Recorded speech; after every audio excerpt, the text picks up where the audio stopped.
Hello and welcome to another video in my double hippie diary. This one is a roundup of week 2 post-surgery, so that's after my simultaneous bilateral hip replacement. The highlights of this week were, if I can call them highlights, were swelling, rapid progress in terms of walking and being able to do things in general, and lack of sleep. So enjoy the next. Hopefully you'll find some of it useful, and if not, entertaining. So week 2 was marked by rapid swelling in my legs, particularly in my thighs and knees. The fluid runs downhill due to gravity, so it was stopped by my TED stockings and didn't go into my calves and ankles. But I did have to resort to elevating my legs and using the ice gel packs on my knees. By day 8, I was walking fairly freely, both with crutches and without crutches. Here you can see me with the crutches, and here's me walking a few steps without the crutches. You can see it's slow but fairly steady. I wasn't overly confident, to be honest, but I just wanted to show that I could do it. This is going up the front stairs on day 8, using one crutch and the banister. It still looks fairly slow, but I am managing to go up with alternate feet, and it's a lot faster than it was just a few days before. And here's coming down again, similar, slow but steady.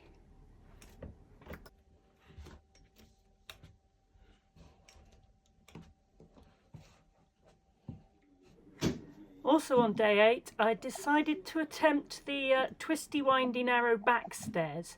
I had, before my surgery, put up a number of handrails at intervals so that I could basically lift myself up the stairs using my arms and lower myself back down again coming back. So you can see me using the rails at the top, and then there's kind of basically half granny, half monkey down the stairs. The best thing about this was that it meant I could get to the bathroom by myself, which meant I could use the proper grown-up loo and wash in the bathroom sink, which is great. At the beginning of the week, we decided it was also time that my TED stockings came off and my feet had a long overdue wash, which I did with the aid of this bowl of water and scrubbers. And then it was time to get the TED stockings back on, which my poor husband really hadn't signed up for. This is our first attempt just doing them on their own, which is quite amusing. You fellow hippies out there will probably be very jealous of his ability to sit cross-legged at this point. I remember being able to do that, and I'm really looking forward to being able to do it again one day. Okay, good. Work up from the bottom.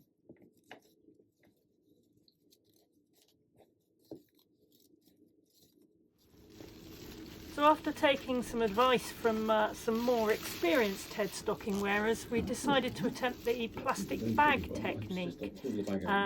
So this is where you put a plastic bag on the foot first, and then put the stocking over the top, and then in theory you pull the plastic bag out from underneath through the hole at the toe of the stocking. It took us a while to work out the best way to do this, but we got there in the end. Maybe you have to pull the whole thing up like this. Yeah, maybe. Maybe that's it. Pull it around the corner. I see. I get it now. Right. Now we've got to pull it back down again.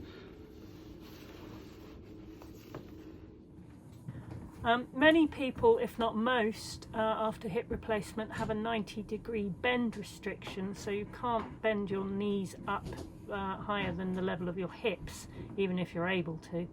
I found out I could actually lower myself down by the side of the bath and other things so that I could wash my hair over the bath without breaking the 90-degree restriction. skipping forwards a few days, here's me walking with my crutches at day 14. So 6 days after the previous film. You can see I've got a lot straighter and a lot faster. And then here's me again walking without crutches at all, and again straighter and faster.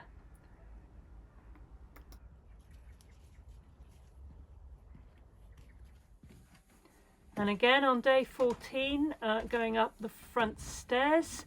I've now found by this point that it's actually easier to go up and down without using a crutch and just using my hand on the wall.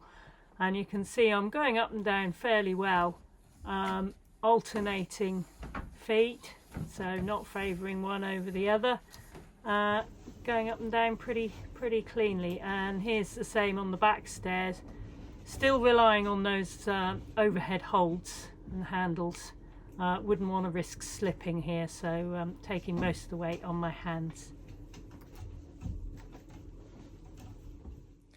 On day 15 after surgery, it was time to go back to London and go and see my surgeon for my 2-week check.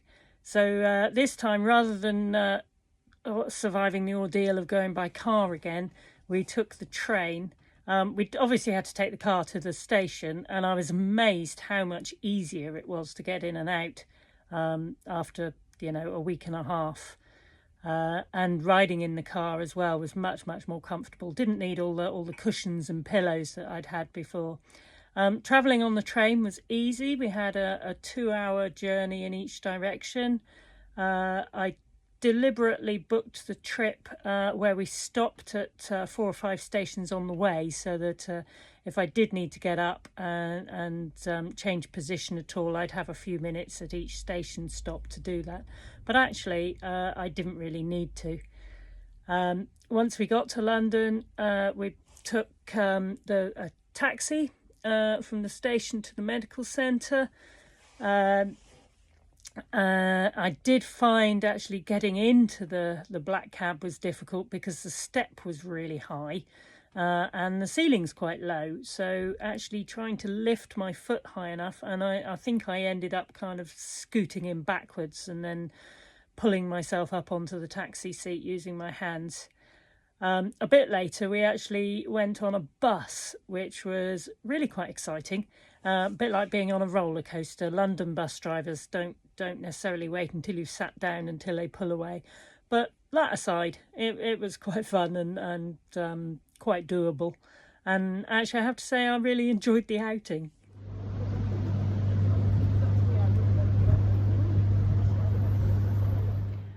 So at the appointment with my surgeon, I got the opportunity to see my x-rays for the first time, which was quite exciting. So there's proof that I actually did have 2 new hips implanted.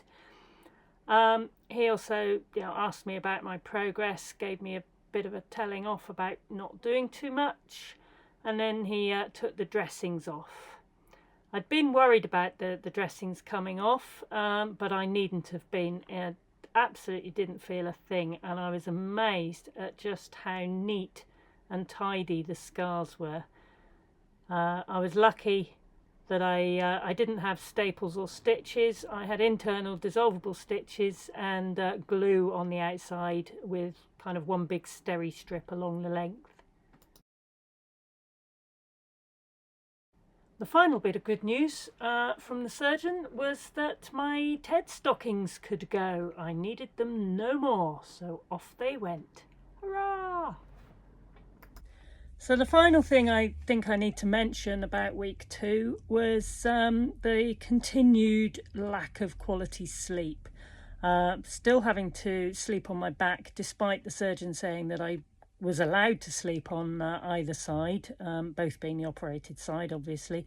I just find it too uncomfortable. I just can't get onto my side at the moment.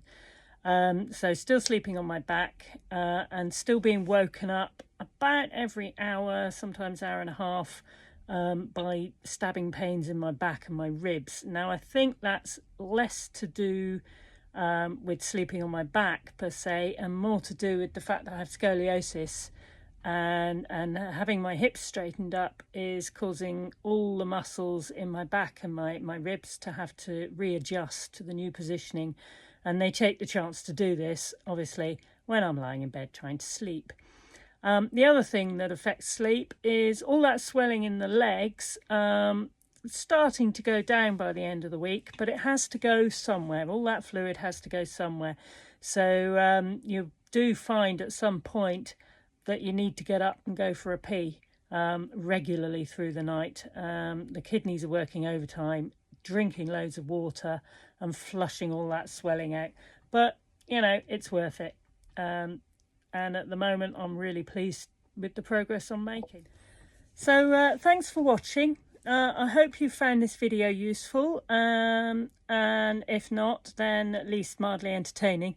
If you have, please click on subscribe and click the bell icon so that you get notified of any new content. I will be posting another roundup video after my 6-week check with the surgeon, when I'll get a follow-up set of x-rays done, and fingers crossed that all goes well.